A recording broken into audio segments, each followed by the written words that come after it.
আমাদের উলামায়ে কেরাম ব্যবস্থা করেছেন নুরানি বিভাগ। কি বিভাগ?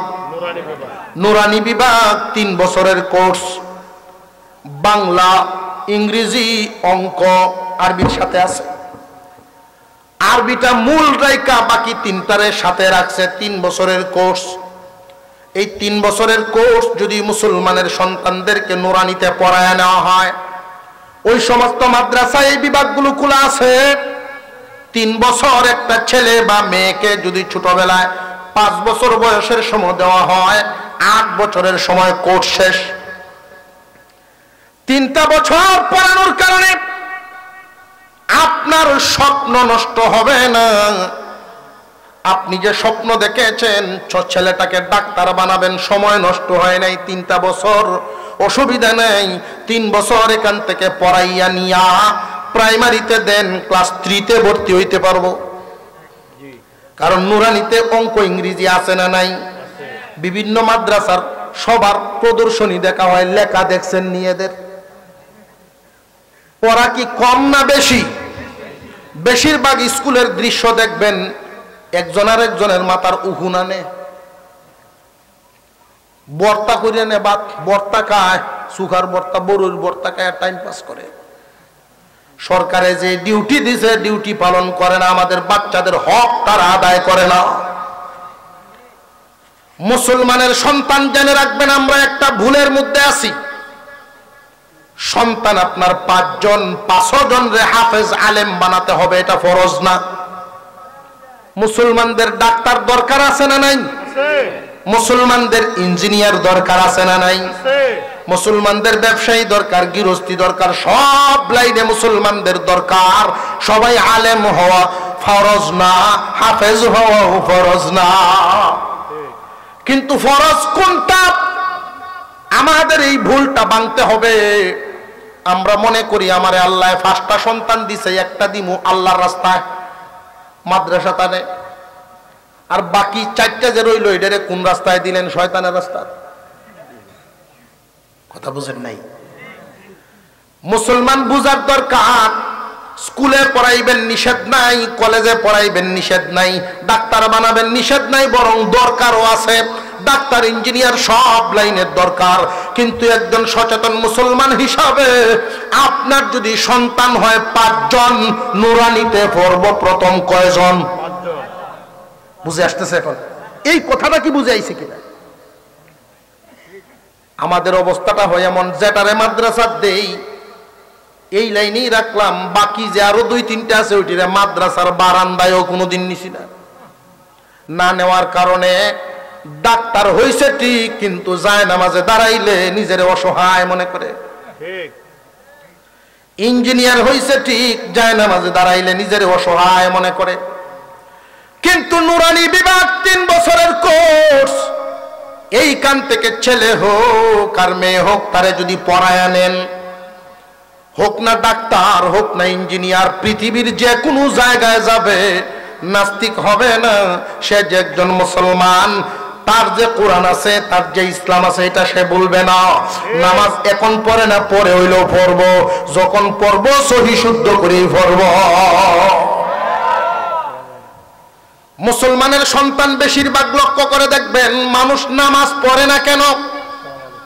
মানুষ নামাজ না পড়ার যত কারণ আমি চিন্তা করে দেখেছি, এই ওয়াজ নসিহতের দ্বারাই শুধু নামাজি হবে না, সমাজ পরিবর্তন করতে হবে, সিস্টেম বদলাইতে হবে।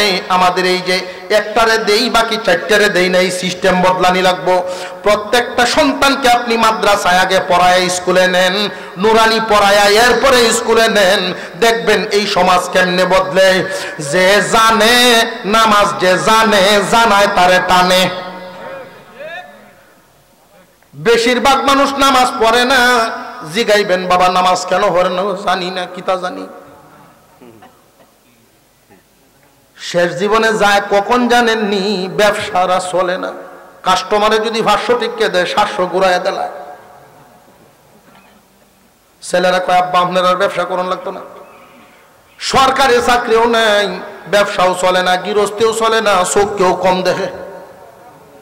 এখন মানুষে তারে মন্দ কয়, তুমি বুড়া হইছো মসজিদও কেনে যাও না। নামাজ কি জানার কারণে আগ্রহ হয়ে যায় না ঠেলা থরিয়া? জানিয়া রাখবেন মুসলমান, এই যে নুরানি মাদ্রাসাগুলো, এই নুরানি মাদ্রাসাগুলো আমাদের জিন্দা রাখতে হবে। আমাদের কপালে এক জায়গায় একটা বাড়ি পড়ছে, কপালে বাড়ি পড়ার কারণে এই নুরানি মাদ্রাসাগুলো আমাদের জিন্দা রাখা লাগে, নিজেদের পয়সা দিয়া, নিজেদের সম্পদ দিয়া। এদের দেশটা মুসলমানের দেশ, মুসলমানের ট্যাক্সে সরকার চলে, স্কুল কলেজের বেতন চলে, ঠিক না বেঠিক?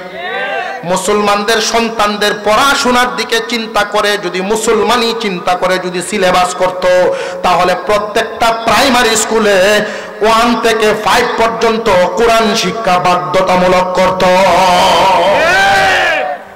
কোরআন শিক্ষা যদি বাধ্যতামূলক করত, একজন আলেম হাফেজ যদি শিক্ষক দেওয়া হতো, প্রত্যেকটা মুসলমানের সন্তান আলাদা নুরানিতে ভর্তি করার প্রয়োজন ছিল না। ওই ক্লাস 1 থেকে 5 পর্যন্তই মুসলমানি শিক্ষা হয়ে যাইত, আলাদা আমাদের এই মাদ্রাসাগুলো লাগতো না।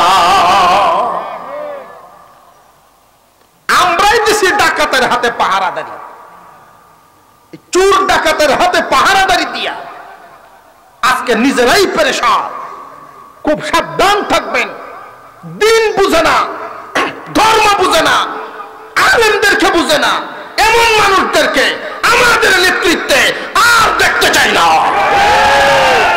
এটা মনে রাখবেন ইনশাআল্লাহ।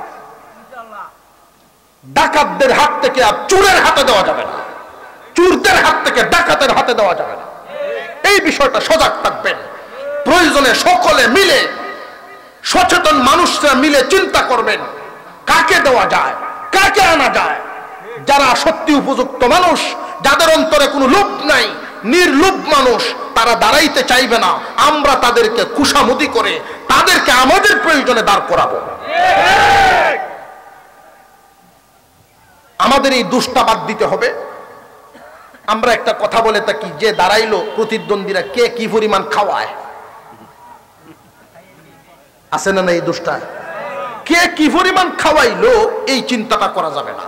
কারণ যে খাওয়াইবে সেই খাবে, যে খাওয়াবে সেই তো খাবে। খাওয়ায় যদি 1 কোটি, খাইব সে 5 কোটি। চিন্তা রাখবেন এটা।